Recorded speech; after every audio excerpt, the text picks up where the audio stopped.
Welcome back to another episode of Sound Pals Go to the Movies. This is another Throwback Thursday review, and I'm doing this review solo because Touly is busy on his Twitch channel, so go on over and check him out. So today I'm going to be reviewing The Guyver from 1991. And just a fair warning, there's going to be spoilers up ahead, so you've been warned. A young man discovers a mechanical device that merges his own body, turning him into a cyborg superhero. When strange creatures start appearing, trying to take the device back, he begins to uncover a secret plot to genetically engineer terrifying monsters. So let's begin with my review. My first pro is that this movie is based off a popular manga and anime series from Japan called Bio Booster Armor Guyver. So it has a very strong origin background that basically could have been used in this movie. My next pro is that we have Mark Hamill in this movie. He plays a detective, and we also have Michael Berryman, who is famous for his role in The Hills Have Eyes. And yeah, that's pretty much all my pros for this movie. So let's keep on moving to my list of cons. First up is the way they treated this adaptation. If the new generation is mad when Netflix makes a live action adaptation of an anime, well, this movie adaptation might hit the top 10 list. Just the idea that there was already established material and story they could have used, but instead they scrapped it, tried to reimagine it with goofy lines, add jokes, and rubber suits. Okay, follow me on this. The studio said, let's take this title that already has a manga that can be used as a storyboard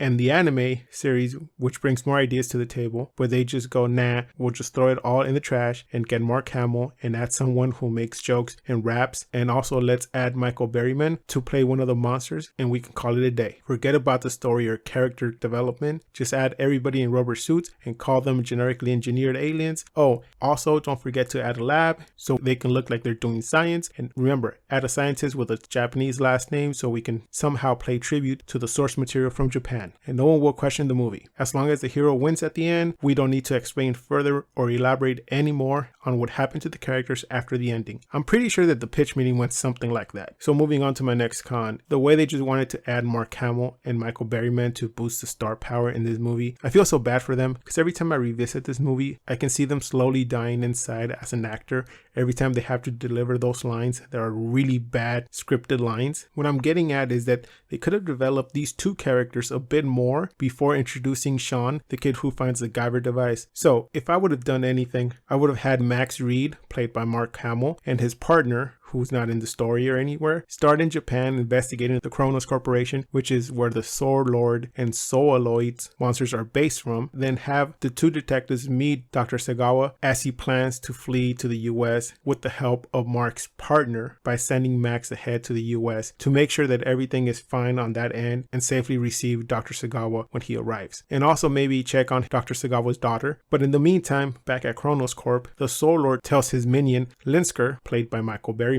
to watch Dr. Sagawa closely and make sure he doesn't plan anything sneaky. Mark's partner gets killed by Linsker while helping Dr. Sagawa escape from Japan. This makes the Sword Lord angry that Linsker let the doctor escape, so he tells Linsker to go find the doctor who might be seeking his daughter in the US. Then we see the doctor arrive in the US and make contact with Max and give him the bad news that his partner is dead and then Linsker is the one who killed him. Then he tells him about the Guyver device. But Max is just not comprehending the story behind the Guyver device, so he says, go home, we'll talk about it later. Meanwhile, I'm going to try to see if I can get protection for you and your daughter from the agency. This is where we can develop the character of Sean in different ways. Maybe he already knows Dr. Sagawa through his daughter Mitsuki. And shortly after, Linsker finds Sagawa and kills him. But before he kills him, he activates the Guyver device on Sean and tells him to go find and protect Mitsuki. After which we get Max and Sean to team up and try to rescue Mitsuki from Linsker, who has taken her back to Japan and left a note saying, bring me the Guyver device or else the girl dies. Then during this time, Sean still doesn't know how to fully use the Guyver device and has some run-ins with some lower level Soy Lords, but not the ones that make the really bad jokes. We get more serious Souloids who are really set on killing Sean. And then soon after, we get the big battle between Linsker and Sean, where Sean obviously dies, but then afterwards he regenerates and comes back to life. Then he seeks out revenge and takes down Kronos Corp along with Linsker, and then after he faces a Soul Lord who escapes after after killing Max. This is the cliffhanger that we get, which might lead to the second movie. But if we don't want the second movie, we can just have him kill the Soul Lord and Max die at the end, which is a better way versus the cheesy way, which seems worse than the Japanese commercial of Link to the Past, the Super Famicom commercial. You guys know which one I'm talking about. You know the one, the Link Wrap commercial. But I digress. My point is that this movie could have been a better original adaptation if we just paid attention to the material that we had. As you heard, I did not reference any of the manga or anime material to be shown in the movie. I just went with a generic plot, a generic character development, which might have worked better than what we got in this movie. So my bottom line is that, was this movie bad? Yes, it was. Could it have been an excellent movie? Nope. But could it have been still worth watching and enjoyable if they did something different? Maybe. If they just put a little more time into researching and understanding the material they had at hand. So my final score for this movie is going to be a 4 out of 10. So I guess that does it for this review of the Guyver. Please join us next time when we are going to review Enemy of the State.